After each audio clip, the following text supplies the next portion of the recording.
le Bénin, notre cher patrie, est en marche.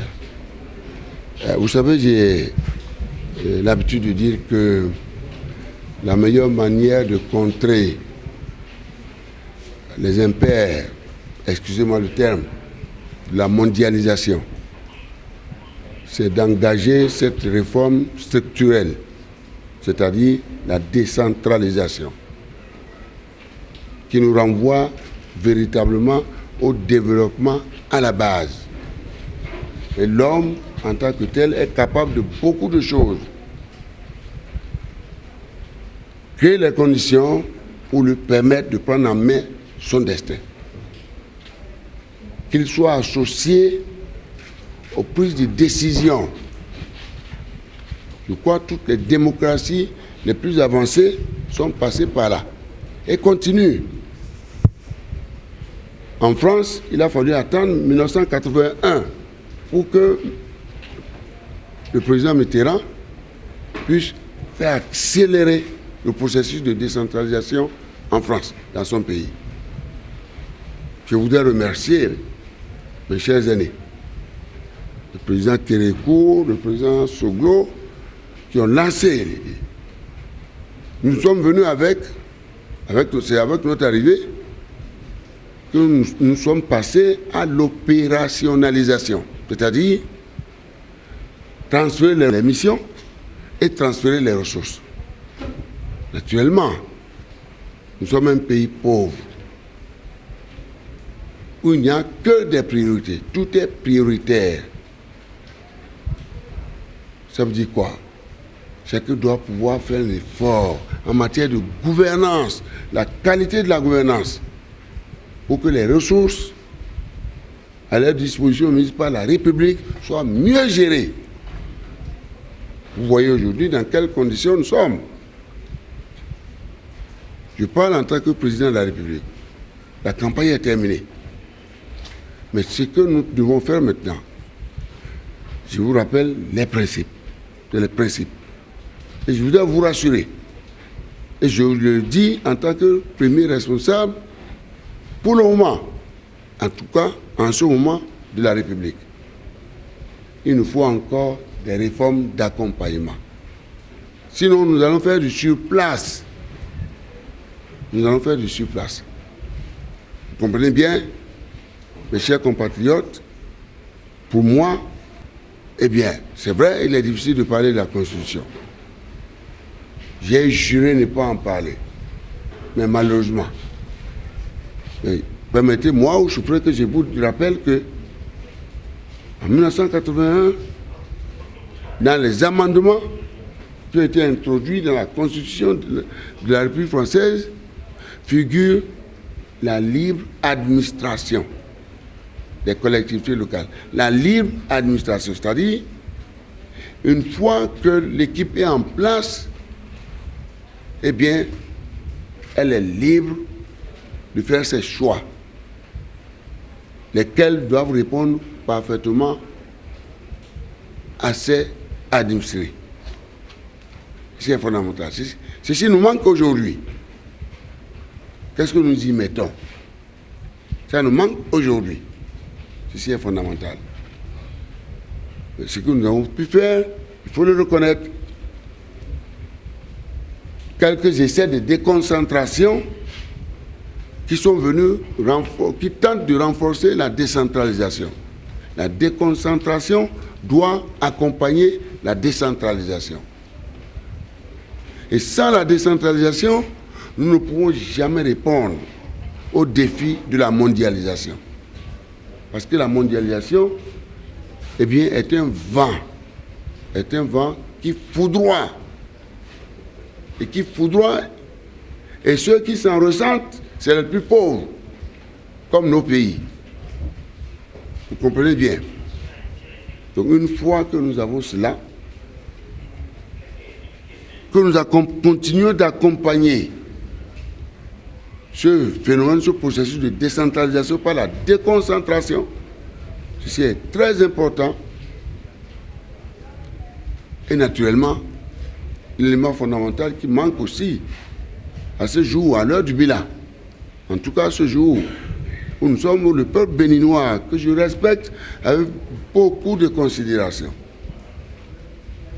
Le contrôle citoyen. Ça nous manque également. Nous avons créé l'IGE, l'Inspection générale d'État, qui pratiquement, que je félicite énormément le douanier Cousset, qui fait ce qu'il peut, mais l'environnement ne lui est pas favorable. Ce n'est pas le moment d'en parler ici, et de voir comment nos mairies sont gérées. Il n'y a pas d'espoir. Nous devons faire mieux pour servir nos très chères populations. Je le dis parce que j'aime bien ma patrie. Donc nous devons aller au-delà de l'Inspection générale d'État et créer ce que nous appelons par exemple les cours régionales,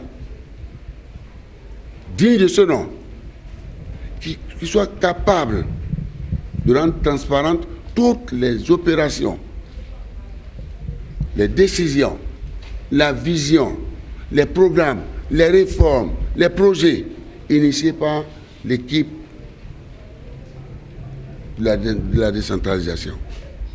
En fait, je n'ignore pas ce que nous devons faire au niveau local, qui doit accompagner.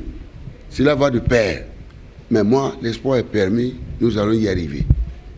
Ce qui compte, c'est que, eh bien, le peuple béninois puisse absolument faire un effort pour désigner des gens capables, des gens proches. C'est des élections de proximité. La proximité. Des gens qui soient capables, qui sachent boire l'eau que les populations boivent pour se faire une idée exacte, partager leurs souffrances et partager leur bonheur. Ce jour-là, pour moi, c'est un jour important. Mon souhait, chers responsables, est que mes compatriotes sortent, qu'ils sortent massivement, sortir nombreux et que le scrutin soit transparent. Transparent. Et l'autre aspect qui me préoccupe, en ma qualité de premier responsable du pays, il y a trop de violence. Nous sommes en retard par rapport au choix que nous avons pris en 1990. Nous sommes en retard. Nous ne pouvons plus aller aux élections avec la violence. Il faut qu'on arrête cela. Nous sommes des frères. J'ai été obligé de faire un tour quelque part, une partie de notre, comment dirais-je, de notre pays, où les populations m'ont écrit attention. Si vous ne nous envoyez pas des militaires, nos chers compatriotes, eh bien, il n'y aura pas de vote. Parce que nous faisons l'objet, j'allais dire, de harcèlement. Donc il faut absolument que nos élections soient transparentes. Que ce soit une occasion de joie, de fête, d'amour et d'amitié. C'est important parce que ce dont nous parlons aujourd'hui, comment nous allons pouvoir construire nos communes sur la base du développement à la base, comment nous allons pouvoir construire le développement participatif. Voilà. Tout le monde doit prendre part et tout le monde doit en tirer profit. Et ne pas oublier la question du contrôle citoyen. Aucune opération ne doit se faire sans que les populations ne soient informées, d'une manière ou d'une autre.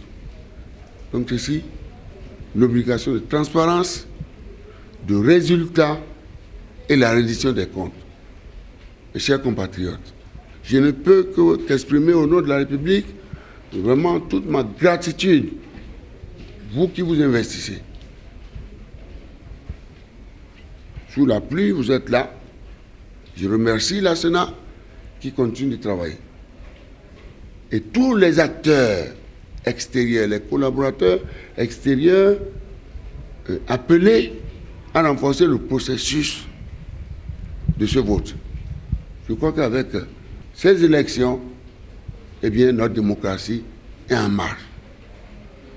Nous rendons grâce à Dieu. Tout est bien qui finit bien, l'État fera tout pour accompagner le processus.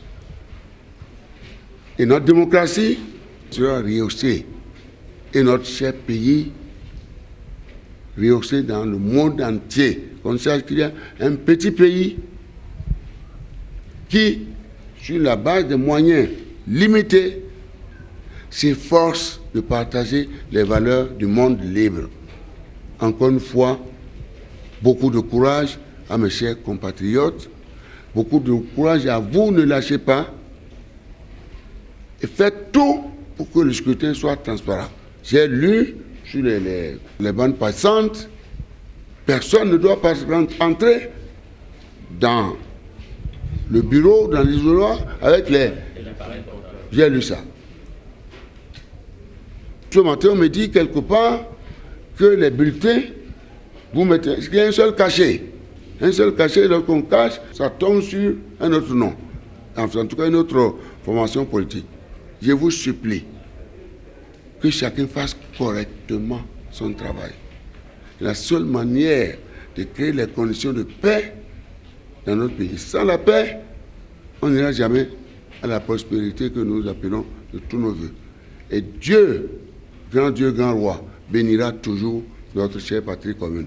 Et je vous remercie.